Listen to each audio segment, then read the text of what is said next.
Tired of the everyday grind? Ever dream of a life of romantic adventure? Want to get away from it all? We offer you Escape. Escape, designed to free you from the four walls of today for a half hour of high adventure.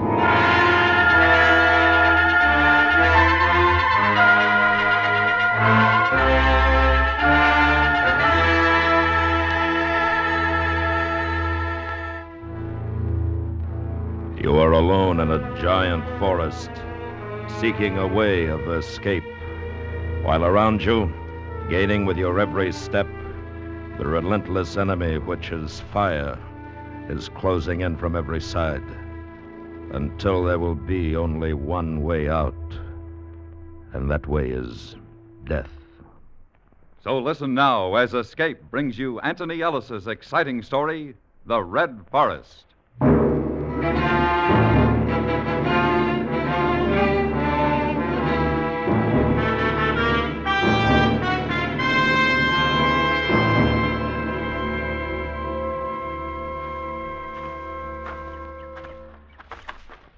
The trail had led from a lumber town along a washboard road and into the forests. I'm no woodsman, but in the daylight, I found the place. And then I started back to the car. But something was different. Maybe the tall shadows. There wasn't a trail anymore. Only streams where there hadn't been before. Trees that were the same, but weren't. And sounds. Sounds that, when you were a kid on a hike, were fun. And now they scared you. I'd thrown my last cigarette away 3-4 hours before. And that's when the fire had started. And it was then that I started to run. Run.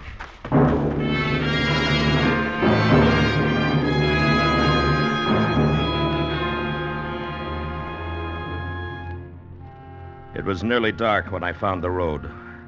I'd come to it about a half a mile below where I'd parked my car. A half hour later, on the outskirts of a little town, my headlights picked up a girl standing by the side of the road. She carried a cheap paper suitcase, and she was summing a ride.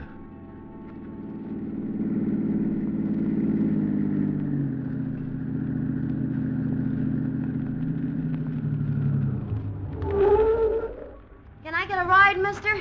Sure. Put your case in the back. Oh, yeah.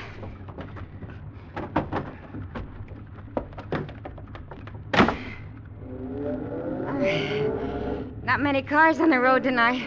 No. Been walking long? Uh-huh. On my way to Missoula. My last ride dropped me a mile or so back. Yeah? You live around here? No. I don't guess you'd be going as far as Missoula. Sure. Gee, that's swell. I got a job there starting tomorrow. Kind of broke, if you know what I mean. Buses cost money. I know what you mean. Hey, your face. What? You've been hurt. You're all scratched up. Oh, I was hunting. I got lost just the other side of town. If you want to take a nap, it's okay. We got about 100 miles to go.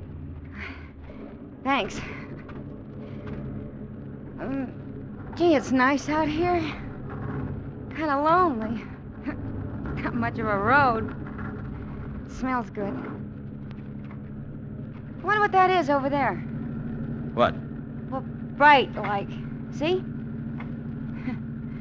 Could almost be Seattle from a long ways off. I had a boyfriend used to take me driving at night. And when we came back, you could see a glow. Just like that.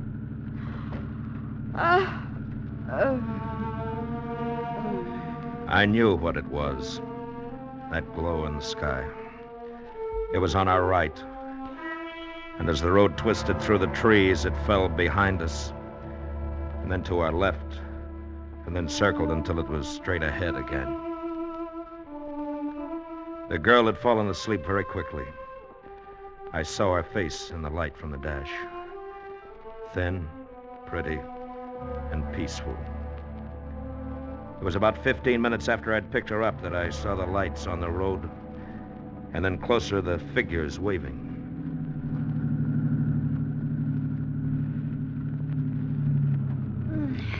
Hey, are we there already?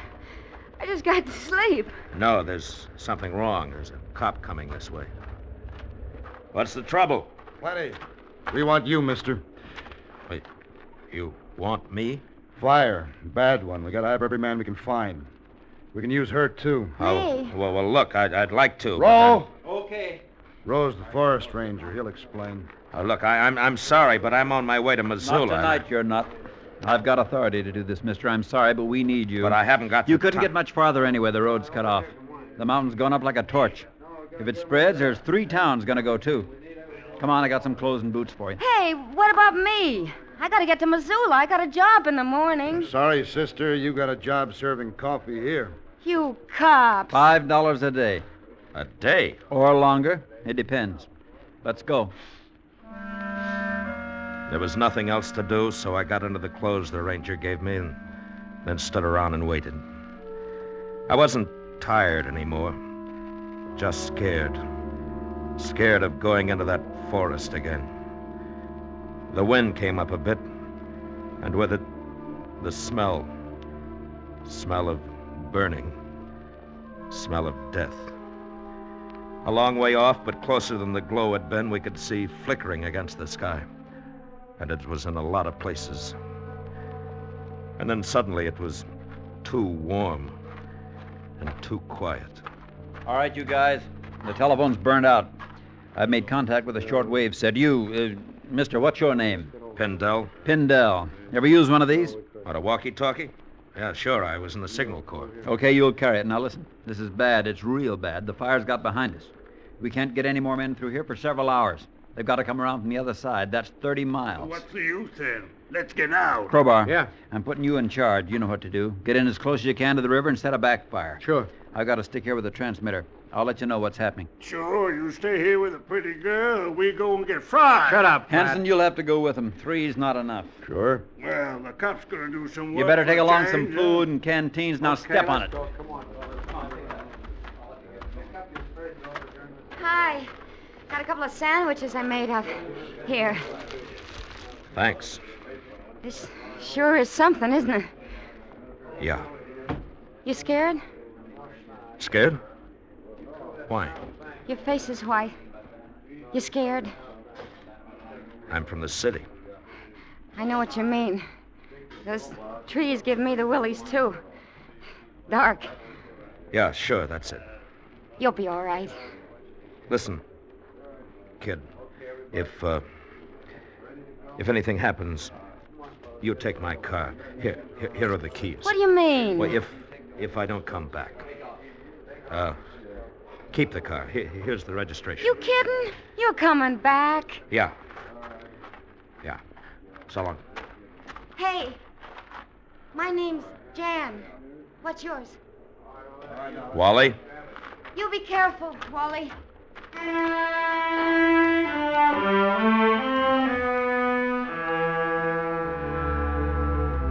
We went into the forest. Men with spades, men against fire and terror. There was the man they called Fat. 300 pounds of ungainly body topped by a tiny and almost disgustingly childlike face. There was Crowbar, a big, dark man, quiet and filled with a knowledge of the woods. Hanson, the state trooper, thin and wiry, his natty khaki shirt stained with sweat and dirt. And me. We'd gone about a mile when we first heard it. It came in gusts with the wind high above us. Wait a minute.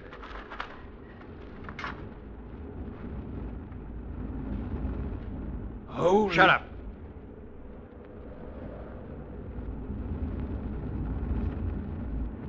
Let's get out of here. About 3 miles, I figure. It's coming fast. We're about that far from the river, aren't we? Yeah, listen, you guys. If it's crossed the river, we're sunk. Let's get out. Hey, Wally, Yeah. get Rowe. Tell him it's coming this way pretty fast. Look, Look, Sparks All right. up there. Look, see? Sure, Fat. Hello. Sparks, fire. You Hello. chicken? Oh, lay Pendel off. calling roll. Pendel calling roll. Over. Row. This is Row. Over. We're still about 3 miles from the river. We can hear it. Over. You can't backfire now. The wind's changed. You better come back. Over. Right. He says go back. That's okay with me, boy. Come on. Hey, listen to that. I wanted to run again. That same feeling I'd known before. The fear all around us, closing in and down. There was no sky above, only blackness, tinged with red, pressing. And behind, the living forest running, overtaking and passing us. When we reached the road again, the sound was steady. But I had a strange feeling of relief when I saw the forest ranger and the girl, Jan. It was like coming home. I think it was then that I stopped being afraid. Come on, Ro. We can't do no good now. We got to try and join up with the others.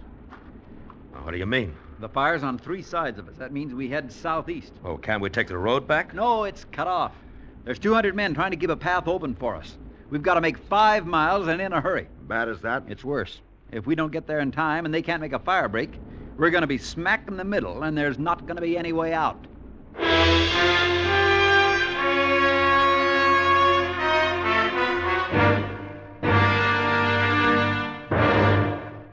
We will return to Escape in just a moment. Lightning may strike more than once in the same place, but it can't begin to compete with man when it comes to starting forest fires. For one fire caused by lightning, supposedly rational humans cause 9 by trifling carelessness with matches, cigarettes, and bonfires. We need our forests for timber, to conserve our water supply, to add beauty to our lives. Let's not burn them up. And now, back to Escape.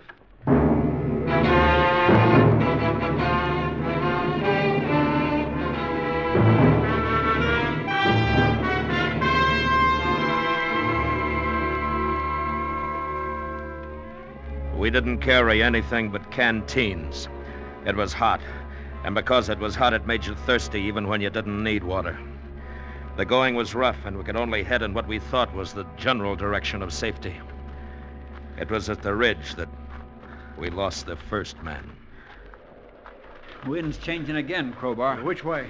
You can't tell. It's haywire with this fire. Oh, do we go straight ahead? Might as well. Wait a minute. You see that ridge? Yeah? Well, I'm going up there. Shouldn't take more than 10 minutes. I'll be able to get a better look. Give me the flash. I'll signal to you. I don't know. We haven't got much of a start. The fire's behind us and a lot faster. Better than walking toward it. Remember, it's on 3 sides. Okay. Make it fast, Crowbar. Sure. Good luck. Thanks. Well, what do we do? Just sit and wait? That's right. But listen, you're the ranger. Why don't you go? What you send Crowbar for? He's fought fires before. He knows. He's a better man to climb up there. He's faster than me. Yeah, I'll bet. Hi. Oh, You okay, kid? sure, Wally. Just fine. I guess I'm not used to walking, though. These high heels don't help. Oh, you take it easy. My feet feel like they did once at a dance I went to. Some big lunk climbed all over me. I guess you won't have that job in Missoula, huh? If I get out of this, that's all I care about. Yeah, it's tough. Hey, Wally. I'm scared. Give me your hand, will you? She held on tight to my hand. It wasn't the darkness that frightened her now. There wasn't darkness anymore, but a yellowish red light that came from everywhere. It was another kind of fear. Fear of something you could see, hear, and with every minute feel more and more. We waited there 10 minutes, 11, 12, and then... You hear something? Yeah. Seemed to come from over there. From the ridge, maybe? Maybe. Listen, you think something got Crowbar, a lion or something? I'll go up. No. What do you mean, no? No time. We waited too long now. Well, he may be hurt. I know that. But it'll take you longer than it took Crowbar to get there. Come on. No. You couldn't find him in the dark. Who says he's hurt anyway? We'll move on. He'll catch up. I say we go after him. Not me. All right, put it to a vote. Hurry up, Hanson. We go on. Pat? Let's get out of here. And I say go on. That leaves you, miss. I'm staying with Wally. All right. We'll go with you.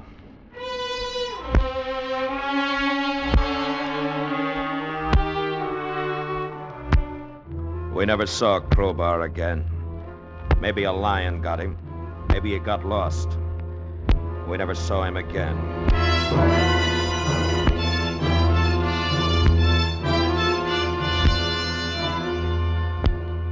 The ranger went ahead, finding trails somehow, keeping us moving. We began to climb. And after a while, we were on another ridge. And for the first time, we could see the fire. It stretched out for miles, like a huge red sea. And it was all around us. Oh, gee, Wally. Yeah, I know, kid. I know. Will it hurt much? I don't know. Take a breather. I'm going to try the walkie-talkie again.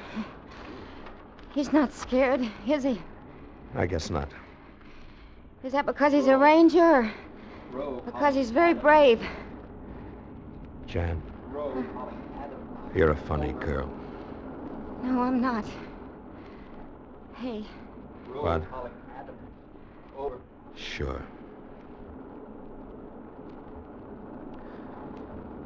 Why did you want me to do that? I don't know. You're a nice fella. I'll miss you. Listen, Jan. I want to tell you something. What? If we get out, well, maybe. Yeah. Look, I'm all right. I mean, maybe we could have fun together. I know. Well, I did something wrong once. I killed a man. Why? He framed me. He got me put away for something I didn't do. We were driving in the east and ran over a woman. He was at the wheel, but he ran off and left me. Well, you didn't do it. That's what I say, but I'd been drinking and went to sleep. When I woke up, I was behind the wheel. He'd put me there. And that's how the cops found me. I got 5 years. Oh, I was married. I lost my wife, my job, my friends. And I swore I'd get my pal. And I did. He knew I was after him and he ran. But I caught up with him. I don't care. Don't you? I don't know why I told you that. Maybe because if we do get out... Sure. I know. I know. It's okay. Come on, Pindell. The ranger's moving off.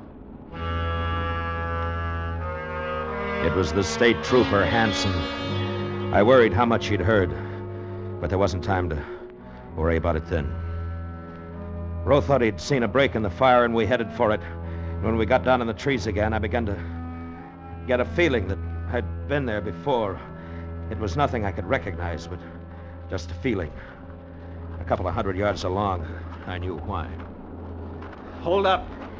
There's a shack. Looks like someone's living there. Better have a look. The door's open.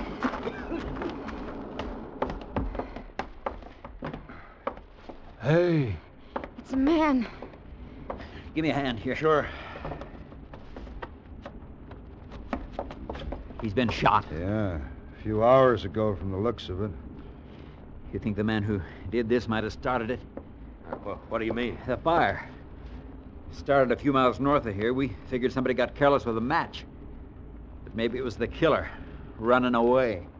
I'd like to get the fellow who did that. Maybe I will. Me too. Well, we can't do anything here. Come on. From there on, nobody talked. It was hard enough to lift your feet. Jan was nearly through. I half carried her. If Rowe knew where he was leading us, he didn't say. We followed and knew that sooner or later we'd stop because we were too tired to go on. Fat was the first. Listen, fellas. Wait a minute. You've got to go on. There's still a chance. Oh, rest. Just for a minute. No. Need rest. No, please, 1 minute, that's all. Get up. No, I can't.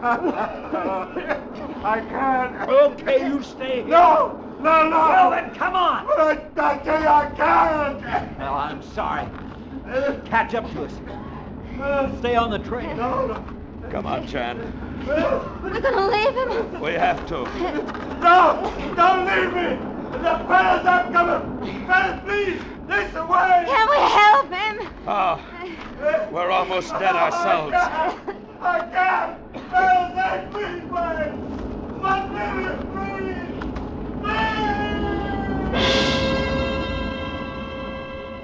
I don't know whether it was because none of us liked him or because we knew that we couldn't do anything. Funny how you can lose a man and know he's gonna die, and you put him out of your mind. Perhaps we wanted to live so badly we figured the fire would take time out from us to attend to Fat. Hanson was next. I'm finished. No, you're not. It's just a little farther to go. We can still get through. No, you go ahead. Save the girl. I'm sorry, Hanson. I wish we No, could stay. go on. Maybe I can catch up. But I gotta rest. You, Wally, do me a favor. What? I lost my gun somewhere. You know what I mean. It'll be quicker that way. You got one? Yeah. Thanks. One bullet fired, eh? That's what I wanted to know. Okay, Pindell. I've had enough rest. I can keep up with you now. I feel a little safer with this on me. All right, go ahead. I'll walk behind you.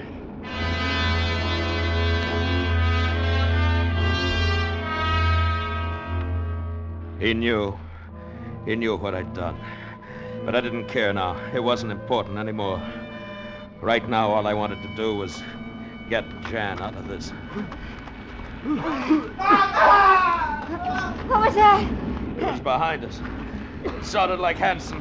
Come on, but watch that ravine. He must have fallen. We gotta help him. There's no time.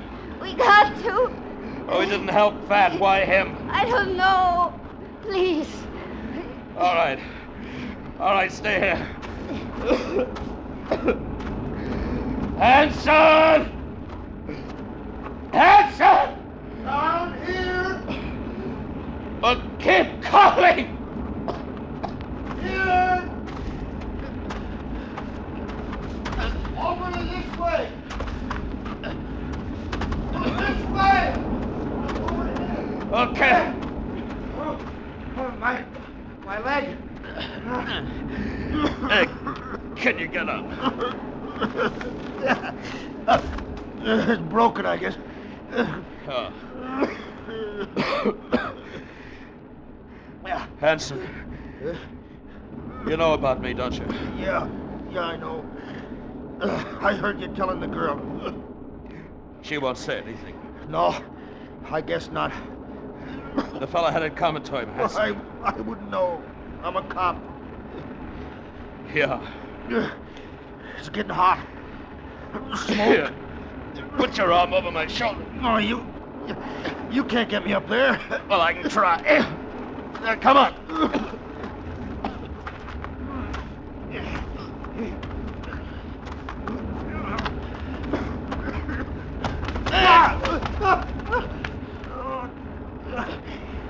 No good. We can't make it. I'll get Roe. I'll come back. No, there's no time. Go on. Get out of here. Well, Go on. I've got your gun. Nobody will ever know. That's not sorry. Get out of here.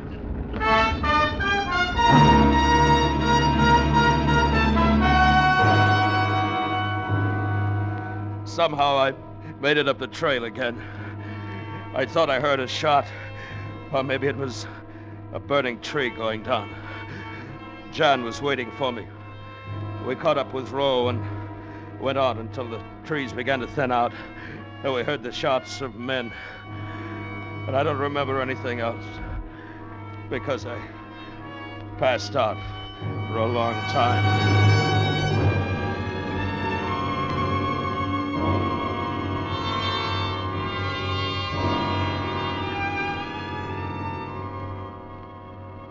When I woke up, Jan was sitting by my bed, and it was cool again. Hi.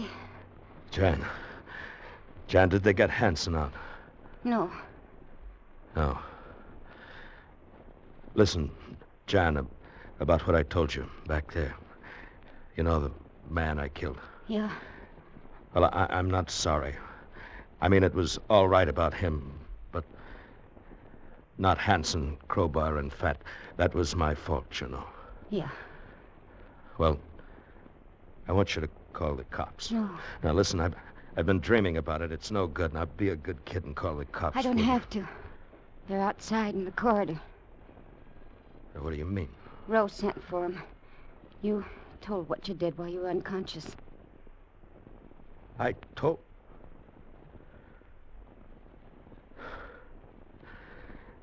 Oh, that's good. That's good. I'm glad. You want me to hang around? Well, that's up to you, I guess. I guess it is. I'll hang around.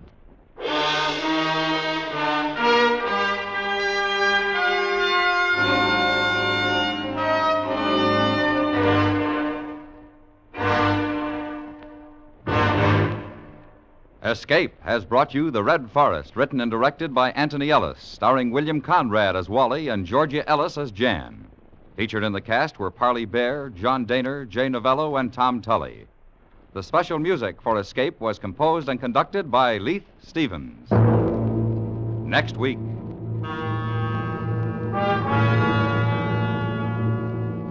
You are in a lighthouse off the steaming coast of French Guiana, while around you, frightful in its fury, a nightmare of terror and violence is closing in on you. A nightmare from which there is no escape. So listen next week when, by popular request, Escape repeats one of its most unusual stories, Three Skeleton Key by Georges Toudoux.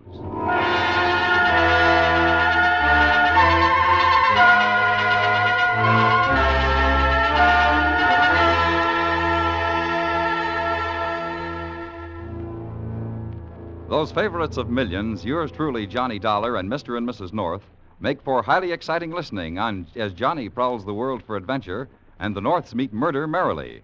Now, most of these same stations also bring you 21st Precinct, great stories based on the world's largest police department. Consider this an invitation to excitement and adventure Tuesdays on CBS Radio. This is George Walsh speaking.